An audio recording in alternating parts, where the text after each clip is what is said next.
Kwa tukio hili muhimu la makabidhiano ya vyeti vya tuzo za ubora kama ambavyo nimetoka kusema vya Jumuiya ya Afrika Mashariki, lakini pia na Jumuiya ya Maendeleo Kusini mwa Afrika kama SADC kwa washindi wetu wa Tanzania.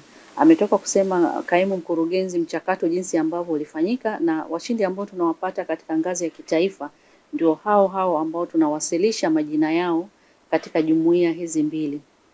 Ni fahari kwa maana nchi yetu katika geographical location ni wanachama katika Jumuiya ya Afrika Mashariki, lakini pia ni wanachama katika Jumuiya ya Maendeleo Kusini mwa Afrika. Kwa majina wale wanaoshinda kitaifa ndio hao tunao wawasilisha katika hizo two regional blocks. Kwa hiyo siku ya leo tunatambua na kusherehekea mafanikio yenu makubwa ya kampuni za Kitanzania ambazo yameonyesha ubora, ubunifu, ushindani katika ngazi za kikanda kwa sababu mlishindanishwa na wengine. Lakini mafanikio yenu ni fahari isiyo tu ya kampuni zenu bali ni kwa taifa kwa ujumla, lakini pia na TBS kwamba tunawasilisha majina, tunasimamia ubora na usalama, lakini pia kama nchi tunapata washindi. Kwa hiyo na kwetu pia ni fahari. Kwa ujumla tunao washindi 8 katika Jumuiya ya Afrika Mashariki na Jumuiya ya SADC. Na nafikiri katika raundi hii ya 6 ndio kipindi ambacho tumepata washindi wengi zaidi kuliko raundi zilizopita. Kupata hii certificate na pia kuwa washindi kwenye agro processing imetusaidia sisi kuongeza wigo wa wateja, uaminifu, kwa sababu uuzaji wa bidhaa yetu sio price, ni ubora. Na ubora ni sehemu mojawapo ambayo ndani ya Afrika inaangaliwa sasa hivi kwa sana, kwa maana ya kwamba mteja wako atarudi kama product yako ni bora. Kwa swala la hizi tuzo linatusaidia kujitangaza zaidi kimataifa.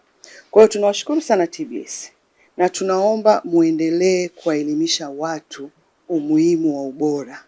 Mimi ni mfuasi wa ubora, na kwangu ubora ndio kila kitu, na tunaomba hili liende sehemu zote ili tuweze kuuza product zetu vizuri.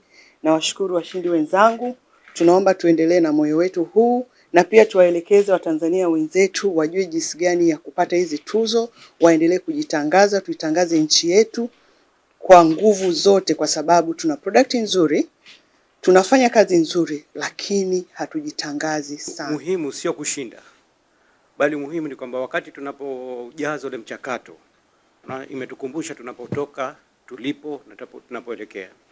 Kwa sababu tunapoangalia ubora standard, tunaangalia kwamba je, tulipotoka na tulipo sasa hivi tumepiga hatua gani.